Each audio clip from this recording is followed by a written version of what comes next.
لوگ پوچھتے ہیں میرے سکون کی وجہ، مسکرا کر کہہ دیتی ہوں میرا اللہ پاک میرے ساتھ ہے۔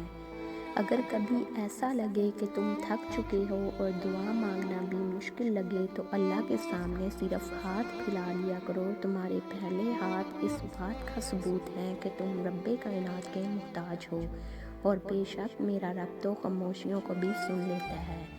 اللہ تعالیٰ سے مانگنے کی ایک خوبی یہ بھی ہے کہ آپ اپنے جذبات کو الفاظ کا روپ نہ بھی دے سکیں تب بھی وہ آپ کے جذبات کو آپ سے بہتر جانتا ہے۔ سورج کی شعاعیں کتنی تیز ہوتی ہیں مگر معمولی سے بادل ان شعاعوں کو روک دیتے ہیں۔ اسی طرح گناہ کتنے ہی زیادہ طاقتور ہوں، نماز انہیں روک دیتی ہے۔ میں قربان جاؤں اس رب پر جو دروازہ بھی وہاں سے کھولتا ہے جہاں سوچا بھی نہیں ہوتا۔ جب درد بڑھنے لگے یا کچھ بھی سمجھ میں نہ آئے تو اپنے رب کی طرف چلے جاؤ، کیونکہ دلوں کا سکون اس کی ہی یاد میں ہے۔